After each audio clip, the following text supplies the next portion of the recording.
రాజులకు రాజు ప్రభులో ప్రభు అయిన యేసుక్రీస్తు నామంన మీకు శుభములు. ఈరోజు దేవుడు మనకు అనుగ్రహించిన వాక్య ధ్యానము ప్రవక్త అయిన దానియేలు గ్రంథము 12వ అధ్యాయము 3వ వచనం.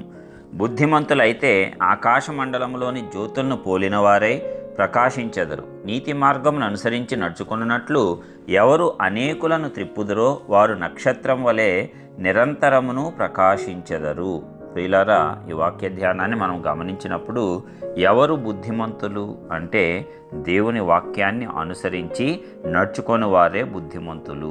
ఎందుకంటే వాక్యము మనకు బుద్ధి, జ్ఞాన, వివేచన కలిగిన హృదయాన్ని అనుగ్రహిస్తుంది. ఏదైనా మనము త్రోవ తప్పి నడుస్తూ ఉన్నట్లయితే వాక్యం మనలను సరిచేస్తూనే ఉంటుంది. అందుకే మనము వాక్యాన్ని అనుసరించి నడుచుకొని ఆ వాక్యాన్ని జీవితంలో పాటించు వారమైతిమా తప్పనిసరిగా బుద్ధిమంతులమే. అలాంటి బుద్ధిమంతులు ఆకాశ మండలంలోని జ్యోతులను పోలిన వారే ప్రకాశిస్తారంట. మరి ఆకాశ మండలంలో జ్యోతులు అంటే అనేకములు ఉంటాయి. సూర్యుడు ఉంటాడు, చంద్రుడు ఉంటాడు, నక్షత్రములు ఉంటాయి. మరి ఇలాగా ప్రకాశిస్తూ ఉంటారంట. అదే విధముగా నీవు బుద్ధిమంతుడిగా, నీవు నీతిమంతుడిగా ఉండటము మొదటి చర్య అయితే, రెండవదిగా దేవుడు ఏం చెప్తున్నాడు?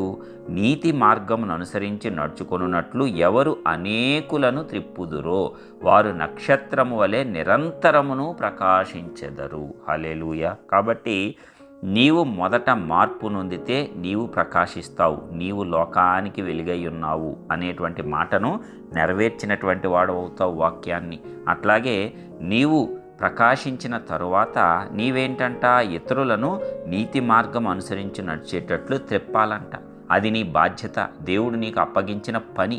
ఆ పనిని నీవు సంపూర్తి చేయాల్సిందే. కేవలం నేను రక్షింపబడ్డాను, నేను వెలిగింపబడ్డాను అంటే నీ వెలుగు మంచం కింద కొంచెం కింద పెట్టినట్లే ఉంటుంది. దేవుడు ఉపమానం చెప్తున్నాడు కదా, ఎవడను దీపమును వెలిగించి మంచం కింద కొంచెం కింద పెట్టడు కానీ అనేకులకు వెలిగించుటకు దానిని దీపస్తంభం మీదనే పెడతాడు అని. కాబట్టి నీవు వెలిగింపబడి చాలు, నేను నా కుటుంబం రక్షింపబడ్డాం అని ఉంటే నీ వెలుగు ఎక్కడ ఉండిపోయినట్లంట? మంచం కింద కొంచెం కింద ఉండిపోయినట్లే. ఇతరులకు వెలుగు ఇవ్వకపోతే నీ వెలుగు వ్యర్థమే కదా అంటున్నాడు దేవుడు. కాబట్టి ఆ వెలుగు మరలా అనేకులను వెలిగించాలి అంటే నీవు ఇతరులను ఆ యొక్క నీతి మార్గములలో నడిపించాల్సిందే. వారికి దేవుని యొక్క మార్గంను గూర్చి బోధించాల్సిందే, ప్రకటించాల్సిందే. అంటే నేనేం చేయమంటున్నాడు దేవుడు?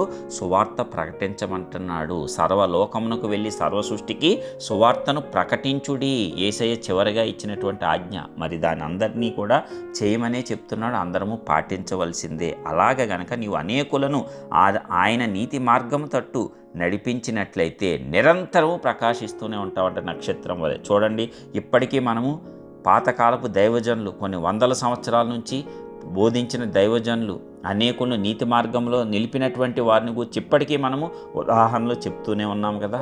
ఆ భక్తుని జీవితంలో ఇది జరిగింది, అది జరిగిందని అనేకమైన ఉదాహరణలతో మనం ఇప్పటికీ చర్చించుకుంటూ ఉంటున్నాం. అలాగే పౌలు గురించి చెప్పుకుంటాం, పేతురు గురించి చెప్పుకుంటాం. ఆ భక్తులు ఎప్పుడు యేసయ్యతో పాటు ఉన్నారు, ఆ కాలంలో ఉన్నారు. కానీ మరి దావీదు ఇంకా ముందు ఉన్నాడు. అయినా ఇప్పటికీ మనం వారి గురించి చెప్పుకుంటూనే ఉన్నాం. మన తరంలో దాదాపు 200-300 సంవత్సరాల క్రితం నుంచి దైవజనులను గురించి కూడా మనం చెప్పుకుంటూనే ఉంటాం. 400-500 సంవత్సరాల నుంచి దైవజనుల గురించి చెప్పుకుంటున్నాం. అంటే వారు నిరంతరము ప్రకాశిస్తున్నారు. ఎందుకంటే నీతి మార్గములను అనుసరించినట్లు అనేకులను వారు త్రిప్పారు.